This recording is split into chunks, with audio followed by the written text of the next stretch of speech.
Hi, I'm Coach Corey Wayne, and this is my video coaching newsletter. And the topic of today's newsletter is going to be, did I lose her forever? Was she ever really mine? I've got an email. This is from a guy. He says he started dating a woman he met 5 months ago. And then 2 months in, she told him that she loved him. So it seems like he was kind of following what he learned in 3% Man for the first couple months. And as he says, soon as she said she was in love, power flipped. He became way more invested in the relationship than she was. And then she was always going to go off to school, go away to college. I guess she already lives an hour away from him. And then she was going to move even further away to go to college in September. And then he finally kind of realized what was going on, that he was way more into her than she was into him. And she told him some things about how she really felt. And then he saw the relationship as it really was instead of the La La Land fantasy that he was projecting. And then they broke up. Now he's like, did I lose her forever? And my argument was she ever really yours? So let's go through his email. He says, hi, Coach. 5 months ago, I met a girl through a dating app. The first date was amazing. Went to a couple different places and ended up making out in her car. The next time we met, the date was even better, and we hooked up. Most women sleep with a guy by his second or third date. She clearly enjoyed spending time with me because she was initiating most of the contact, and she wanted to hang out every weekend, even paying for some of the dates. The only downside to this relationship is that she lives an hour away, and she's moving even further away for university in September, and she'll be 2 hours away. Well, it sounds like that relationship's going to get better with time. After 2 months of fun dates, she told me, I love you, for the first time, and since I did love her too, I reciprocated. Nothing wrong with reciprocating. But what happens next shouldn't be happening. That's why I say 10 to 15 times, you got to learn the information backwards and forwards. If you just learn it while you're hooking up and getting laid, and then you toss it aside, and then you end up like this guy. You got to learn pickup skills, dating skills, and relationship skills. Something that the red pill community is incapable of. Sadly, I believe that this is the turning point of the story. I love throwing the red pill things. There's always several dudes that get really butthurt and really upset. After that moment, I invested myself even more in the relationship. Now, there's nothing wrong with investing yourself more, but you got to notice what the other person is doing. And he didn't. He became dopey. He thought, she's in love with me. I've hit the promised land. My work is done here. Now, no matter what I do, she'll stay with me forever. Not how it works. I started showering her with compliments, saying things like, I am crazy about you. Oh, sounded like a girl. Sounded like a chick.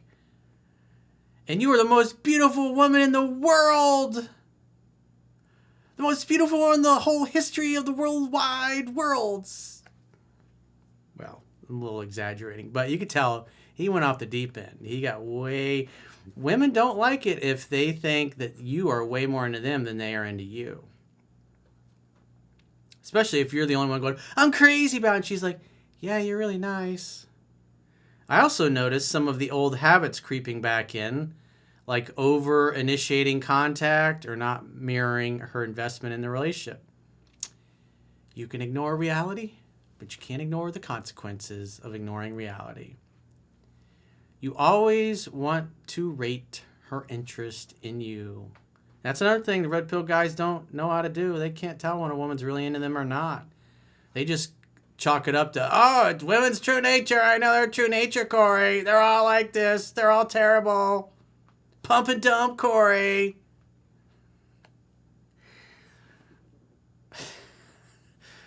At first, I thought she was holding back, but now I believe that she was simply losing attraction. Yeah, he saw reality as way better than it was, and he ignored what was really going on.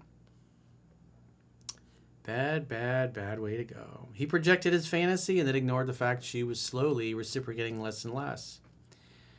Moving forward to a couple of weeks ago, she started getting very anxious and stressed, probably because you were smothering her. And you were, instead of being the man, the charming, playful, mysterious man you were, is like as soon as she said, I love you, you just totally came unglued and lost your shit, man. She always had a hard time managing her stress levels. That's what it really is. And her departure to the new town was approaching. She was worried about finding a job there to pay her rent, about getting away from her family and friends, but she was especially worried about our relationship. Yeah, because she knew she was going to ditch you when she moved away. Because she wasn't feeling it. And you were ignoring that. So what happens is, like, for 2 months, this guy acts like a worthy teammate. And then as soon as she says, I'm in love, then he goes right back to his old ways, which he admits. And he recognized that he was doing it, but he did it anyways. He didn't exercise any self-control.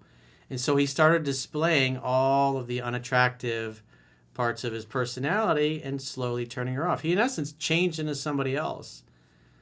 She's like, you changed. She didn't say that, but she probably would. You're so different now than the way you were at first. I can't put my finger on it. It's like a coinkydunk. At first, she expected a summer fling, but we both got attached. Well, you got attached. And this messes up her plans.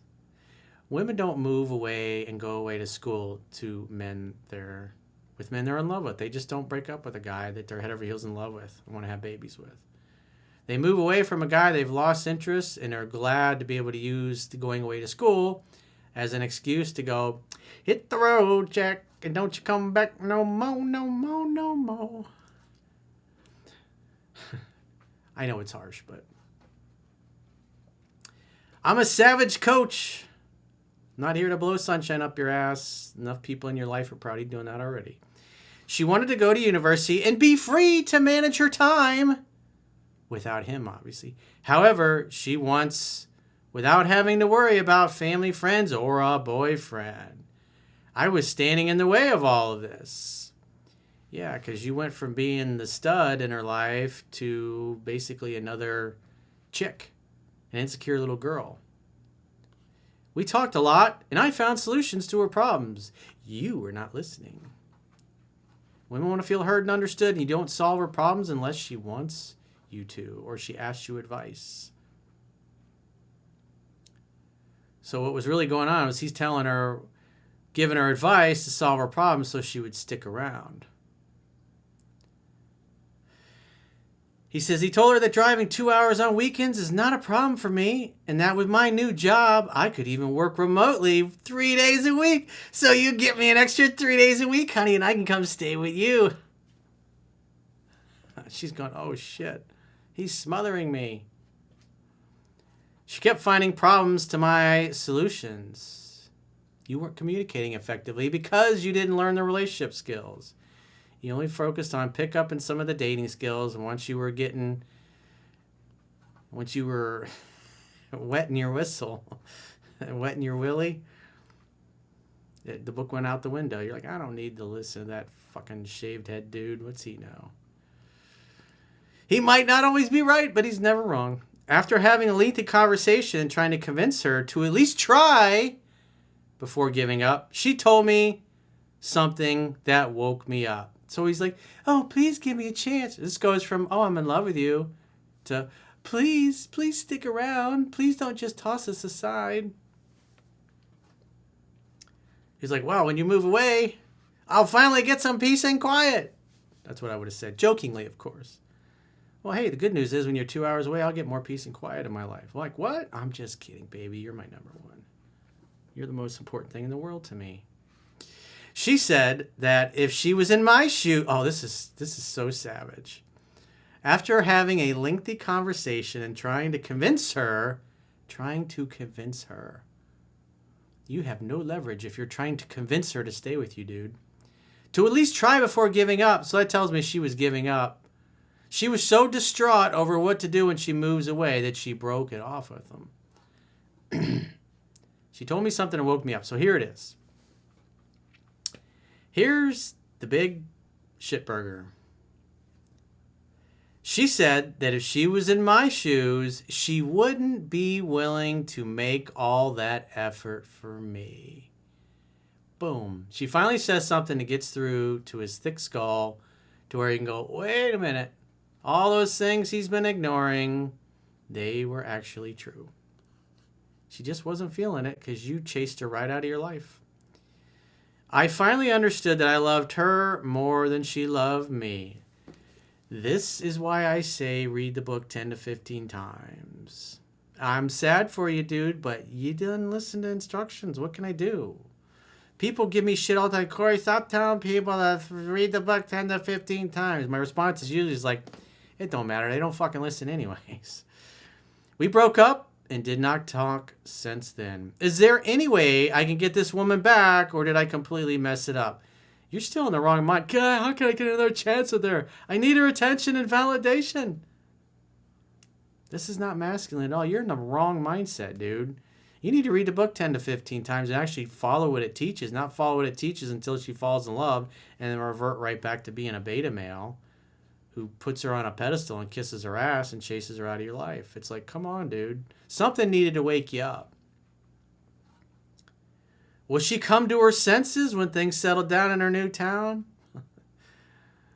I know that stress and anxiety clouded her judgment. Yeah, that's the bullshit lie you're telling herself. It's like, no, your needy, insecure jackass routine disgusted her because you went from acting like a man, a nice man of mystery, to like a butler, a soy boy beta male, a pleaser, and a guy who didn't listen and didn't make her feel heard and understood because you never bothered to learn any of the relationship skills that were in the book because you felt you didn't need it.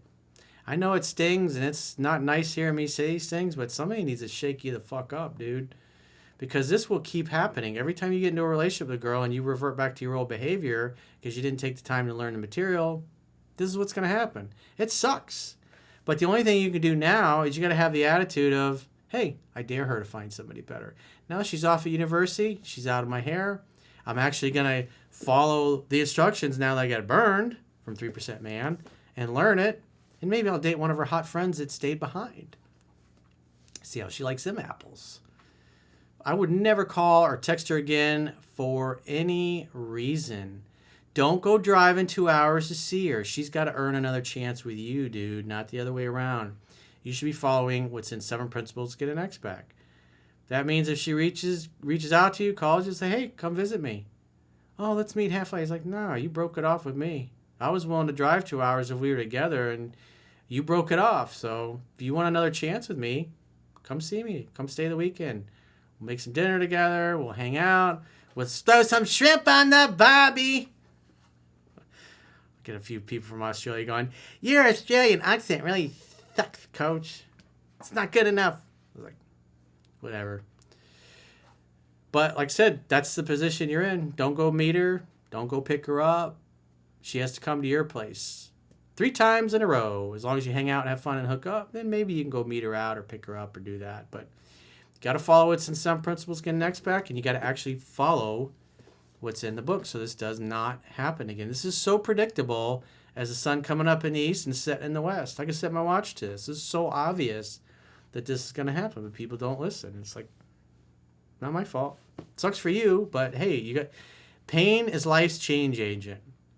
The fact that you're experiencing all this pain and rejection right now, hopefully you remember that, because next time around you'll be like, yeah, I remember Corey roasted my ass and he was spot on. And the reality is, going through the email, he knew he was doing it all along, but he just kept bullshitting himself. Like, no, it's not that bad. It's not that bad. Oh, shit, she dumped me. I guess it is that bad. Corey was right again. So, but the good news is, to help you with your grief therapy, we've now got Quotes, Ruminations, and Contemplations. Volume 2 is out. So it's available on Audible and everywhere else. I know I roasted this guy pretty hard, but quite frankly, he deserved it. It's like, come on, dude. Seriously, this was so avoidable and so preventable. And I want you to use this pain to say, that's it. I'm never going to do this shit again. I'm actually going to take this stuff seriously. I'm going to listen to what Corey says. And even though the things he teaches about pickup and dating and seduction are magic, They are not everything you need to know. You need to understand the relationship stuff if you want to maintain it and keep her attracted and in love, unlike the people in the red pill community who just say it's all women's fault. So, if you got a question or challenge and you'd like to get my help, go to understandingrelationships.com, click the products tab at the top of your screen, and book a coaching session with yours truly. Until next time, I will talk to you soon.